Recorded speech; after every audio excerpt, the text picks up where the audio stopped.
Hi, everyone. Today we are talking about carbohydrates, and the big question is, are carbs bad for you? The answer is no, they are not bad for you. In fact, they fuel us, they give us energy, they're a great source of nutrients, depending on which ones you choose. But if you feel like having a treat and it's gummy bears, like I have right in front of me, have some gummy bears, but it's all in balance. And so I have about, I don't know how many items here, but I have different items that represent carbohydrates.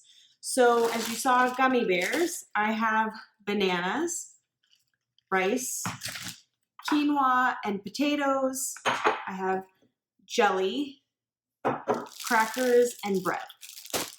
Each of these are fantastic opportunities to create variations in your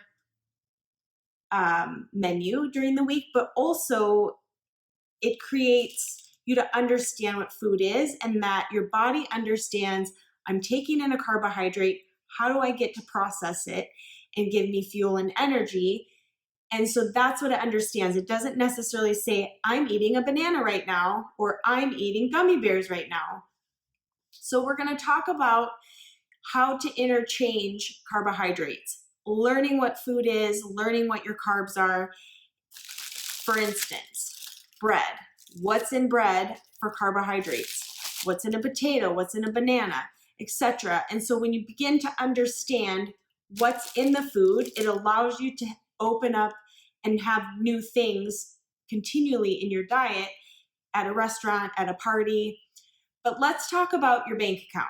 So I mentioned that before, is look at your food as a bank account. So today we're going to just focus in on the carbohydrates within your bank account and that you have 100 carbohydrates a day and you get to play with them however you want. And so here's what's in bread. This is what I'm going to take a look at. So when I'm reading this, it says there are 15 carbs in the slice of bread. Great, perfect.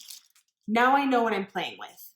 But wait, I don't have time to toast some bread this morning. I'm on the go and I need to have a banana instead. How do I know that I'm trading this correctly? Couple of things. Fruit can be tricky, so a good suggestion I have for you, and I'll put it in the description underneath this video, but it is nutrition. When I do a Google search, you can do nutrition in, and then whatever food item you're looking for, banana, potato, rice, quinoa, things that you actually have to cook that don't come with a label. So it'll tell you either in grams or ounces typically on how to measure for accuracy. So you'd want to get a scale to really hone into these measurements so that you know. These are about a medium size. I would say there's probably 20 to 25 grams of carbohydrates in here. So if you want to just grab a small banana to be equal to a slice of bread, do that. But that's how you start trading, is you start learning about that food and the carbohydrates that reside in them. Potatoes are the same thing. So when you do measurements, and I want to tap onto this really quick, is make sure that you're measuring when everything is at a cooked state. So when you pick up a box of pasta, pretend this is pasta, you'll look and it'll usually tell you if it's measured in dry or cooked up at the top in the serving section. And so that's how you want to measure it, because you actually get more bang for your buck when you measure it cooked. Things shrink down, and then that allows you to have the right volume. So a couple of things on that is just the trades. Jelly, crazy. This particular one is organic, and it comes with a lower sugar intake, which jelly is pretty much straight carbohydrates and sugar. But there are only 9 grams in this guy. So I'm like, I want a piece of toast and 1 tablespoon of jelly. You're talking 15 plus 9, that's 24 carbohydrates. Or you could have a 1/4 cup of oatmeal. So those are the trades, because a 1/4 cup of oatmeal cooked is about 25 carbohydrates.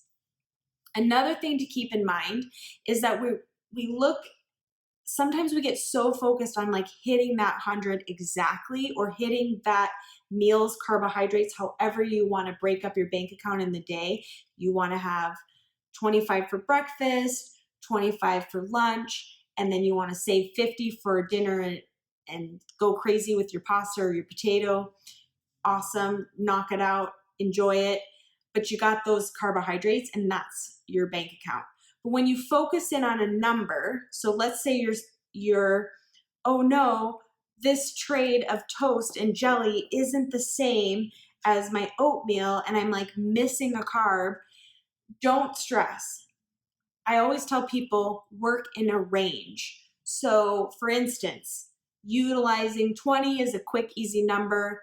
If your goal is to hit 20 in that meal and you come in at 18, you're in range. If you go over and you're at 22, you're in range. You just don't want to be excessively in range. So I always say, keep it in range and you're good, because you're in portion. By the end of the day, things even out, and you might be, maybe you hit that day 105 carbohydrates, not a big deal. It really isn't. So don't focus in on the exact numbers. It becomes more stressful. It's really just learning the food and the trades. All right, it's Saturday, you slept in, it's later in the day, you have now 100 carbs to eat between, starting at 10 o'clock in the day and whatnot. And you're like, I definitely gonna snack on some gummy bears. I actually didn't grab the nutrition information off of the bulk bin when I picked these out, but you can always do that. Know that bulk bin will have them. Great opportunity to, side note, you could write in that information on the bag itself next to the SKU number. So you have that information when you get home as you're learning about your trades. But if you want to have gummy bears instead of jelly in your day, and those are like trades, it's sugar, carbohydrates, sugar, your body breaks it down.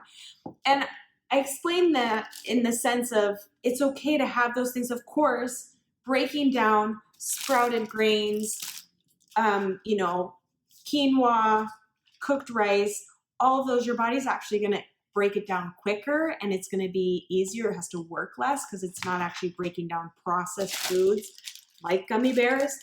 But again, when you're living in that balanced state, having 10 of these is not a big deal if you're willing to sacrifice a half a cup of carbohydrates within your quinoa or your rice.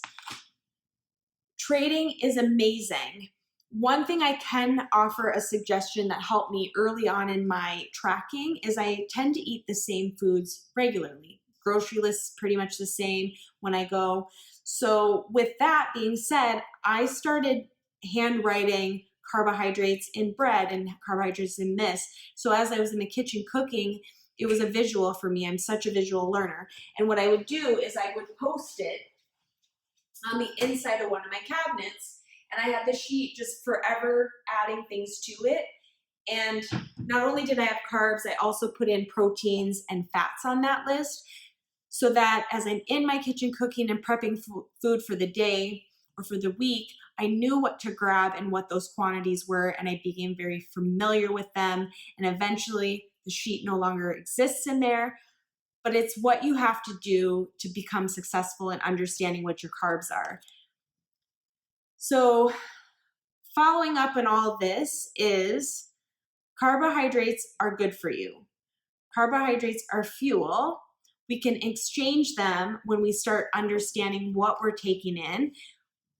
And that's the beauty of living a balanced life, and then not obsessing in your head of like guessing game, having to be attached to an app all the time, which is just becomes obsessive. This is just a really easy way to start understanding carbohydrates. And it's picking one of our macronutrients. So the focus today was carbs. It's picking that one and just really diving into it and learning it. If that takes you a couple weeks to understand what those are, it's okay, because this is a slow process and a learning process. You're not going to get it all at once. But as you start building your list of foods or whatever it is that is best for you to retain. Knock it out.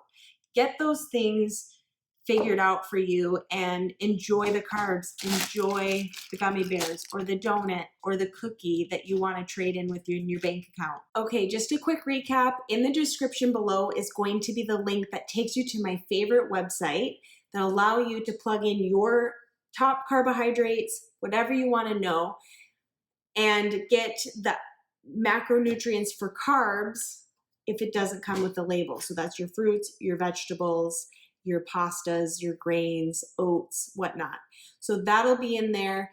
Eventually, we'll tap into utilizing it for your proteins and fats. But right now, just focus in on those carbohydrates so you know your trades for those.